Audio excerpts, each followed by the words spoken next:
Y bueno, pues este es, digamos, pues los apartados en que voy a dividir esta charla. He hecho una exposición, una presentación demasiado extensa, pues la pasaré rápidamente, ¿verdad? Y lo que vengo yo a hablar no son, como digo, de cosas eruditas ni académicas, y vengo a hablar un poquitín, ¿verdad?, de las cosas, sobre todo de las curiosidades, cosas curiosas de las cuales trata la historia de la contabilidad. Porque claro, la historia de la contabilidad, pues, la contabilidad está presente en todas las actividades de la vida, ¿verdad? Porque toda actividad humana tiene una parte económica, y esa parte económica tiene necesidad de guardar memoria de las operaciones y los registros. Y entonces, pues, a partir de la historia de la contabilidad, pues puede uno aproximarse a cualquier tipo de investigación histórica. Y eso es, como luego veremos, ¿verdad?, lo que es la historia de la contabilidad. Aquí están las definiciones, ¿verdad?, de lo que es la contabilidad. La contabilidad, pues, se acostumbra a contemplar como una actividad, pues, muy rutinaria, ¿verdad?, que trata de cifras y de números y sin mayor contenido conceptual. Y es todo lo contrario.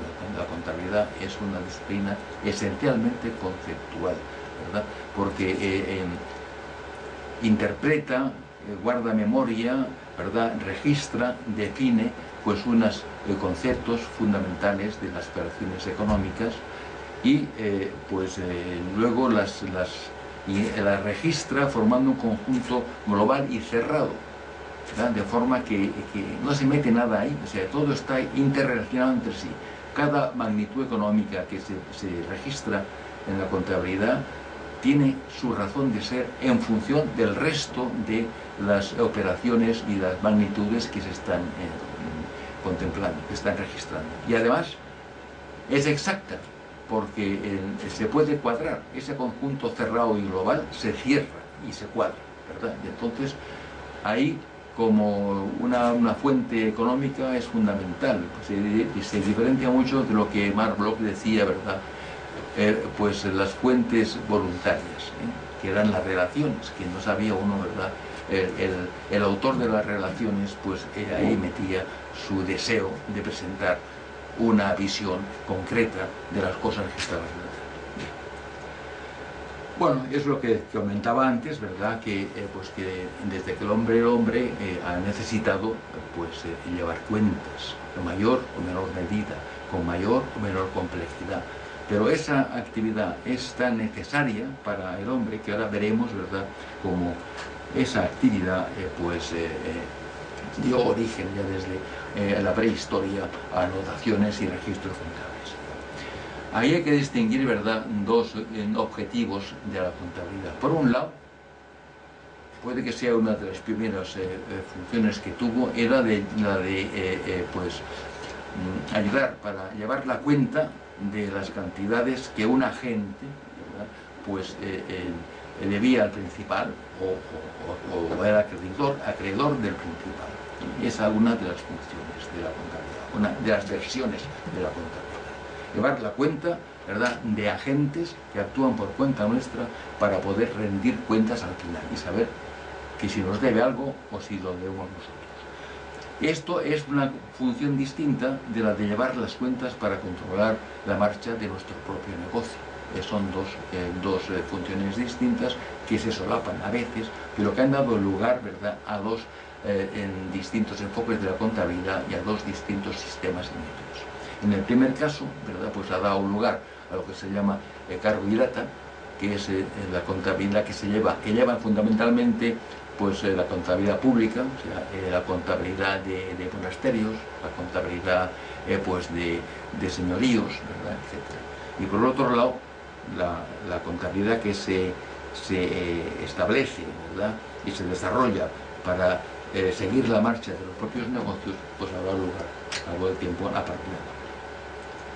Bueno, estaba diciendo, ¿verdad?, que desde la prehistoria, ¿verdad?, pues la contabilidad ha tenido que llevar registros. El registro más antiguo que conocemos de contabilidad, dudoso, es el de Monbobou, ¿verdad? Todos son de África sudafricana, que son huesos de babuino, o sea, de esos monos, ¿verdad? Y eso pues tiene 35.000 años antes de Jesucristo tenía esto. Hay la duda de si esto era simplemente un calendario o eran anotaciones contables. Pero lo que está seguro es que este de Shango-Go, ¿verdad?, hace 20.000 años antes de Jesucristo, pues sí que era, ¿verdad?, ya registros de contabilidad. Eran las famosas tarjas que todavía hoy día se usan, Estas son tarjas modernas, ¿verdad? Estas son las tarjas dobles que hacen las incisiones en las dos tablillas, ¿verdad?, juntas, y se hace la incisión, y esto indica pues deudas, ¿verdad?, de una persona para con otra, de una tablilla la que da el deudor y la otra se la que da el acreedor, pues para poder comprobar que no se ponen incisiones, ¿verdad?, pues que no sean correctas.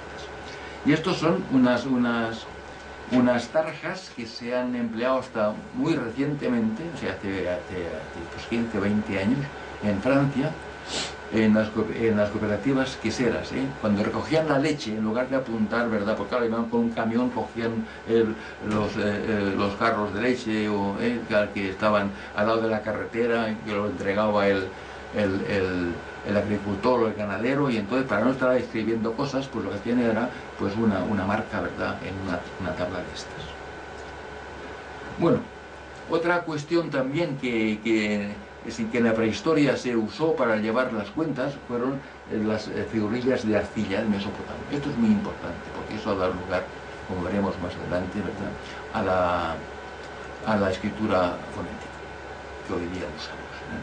Entonces, aquí pues, estaban representando, ¿verdad?, mediante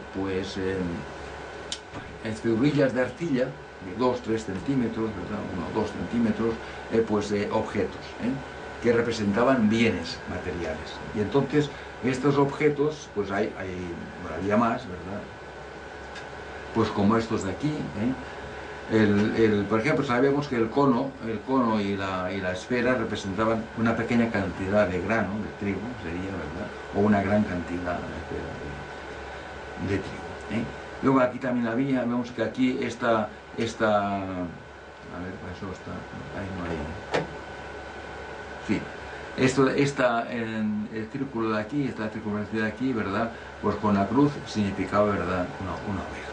Y estas ya eran, pues, figurillas representando cosas naturales. Bien, después de hacer este tipo de figurillas, ¿verdad?, pues se les ocurrió que podían venderlas todas dentro de una bola de arcilla, para tenerlas todas juntas y no desperdigadas. Entonces representaba el conjunto de bienes que uno poseía, o la deuda de un señor para con otro, etc. Entonces las metían dentro de la bola de arcilla, pero antes de cerrar la bola, ¿verdad?, por uno de sus extremos, pues hacían una incisión en la bola, ¿verdad?, que son bolas de arcilla pues todavía blandas, pues se secaban, ¿verdad?, y entonces ya sabían lo que contenía la bola sin necesidad de destruirla, sabían siempre, ¿verdad?, cuál era pues la deuda o cuáles eran sus bienes, etc. Luego pasaron a otra cuestión también muy interesante, que en lugar de hacer la bola y de meter las figurillas dentro, pues lo que hicieron una especie de tablitas o de almohadones, ¿verdad?, de arcilla, y entonces hacían la incisión en la tablilla y ya no ponían la bola en ningún sitio. O sea, simplemente comer eso ya sabían el importe de los bienes que tenían, o la cantidad de bienes que tenían, ¿verdad?, o las deudas que tenían. Esto fue el origen de la escritura protocuniforme precisamente. Bueno, otra forma de registro contable sin escritura era la esta es muy conocida, los quipus en Perú, que eran sistemas de cuerdas con nudos, ¿verdad? Y eso digo que es muy conocido porque en Lima, pues en otras ciudades peruanas los museos están llenos de quipus todavía, ¿no? Entonces, además, se conocen su forma de actuar, etcétera, a través de un manuscrito, una carta manuscrita, que el Felipe Guamán Poma de Ayala, que se declara a sí mismo noble e inca, ¿verdad?, y bueno, y además, pues amigo de la nobleza, y que empieza a escribir una carta a Felipe II, que al final, explicando las costumbres y el gobierno, ¿verdad?, de los incas. Y esta carta que empezó pues para enviarla a Felipe II, él llevó 1000 y pico páginas y al final se la envió a Felipe V, ¿verdad?, en 600. Esto es muy curioso porque este manuscrito, que lleva una cantidad de figuras tremendas, ¿verdad?, está en un museo, en el Museo Real Danés. O sea que cómo ha ido a parar eso ahí a Dinamarca, es curioso. Pero bueno, han tenido la buena idea de hacer, ¿verdad?, una versión pues electrónica, y se puede consultar perfectamente, yo la tengo completa, ¿verdad?, perfectamente por internet. Aquí vemos a Larinka, acompañado por Equipo Camayo, que era el ministro de Hacienda y era el que se ocupaba de mantener el sistema de equipos, ¿verdad? Y aquí tenemos pues al oficial que se ocupaba de los equipos. Esto es un equipo completo, una cuerda así pues horizontal, por así decir, con multitud de cuerdas colgadas. Cada cuerda de estas era una cuenta, ¿verdad?, o un impuesto, porque esto fundamentalmente se ideó el sistema de los equipos para llevar cuenta de los impuestos que se tenían que recaudar o que se recaudaban para podérselos, ¿verdad?, exigir al empleado recaudador. Y aquí pues simplemente pues explica un poquitín el sistema de los equipos, no sé qué significaba, porque eran todo cantidades, o sea, no era una inscripción como las anteriores, una inscripción que variara, ¿verdad?, pues para tener una noción exacta, sino un recordatorio de cantidades. Entonces, bueno, esto claro está hecho con sistema decimal, ellos no lo conocían, pero en fin, a título de ejemplo, ¿verdad?, pues se ha hecho esto, que se divide la cuerda en tramos, ¿verdad?, de unidades, de decenas, centenas, millares, etcétera, y según el tramo que era, pues el nudo varía una cantidad u otra, ¿no? Eso está puesto así para que se vea, pues, y además como tenían nudos distintos y colores distintos de las cuerdas, todo eso, ¿verdad?, contribuía a enriquecer pues el recuerdo de las cantidades de que se trata.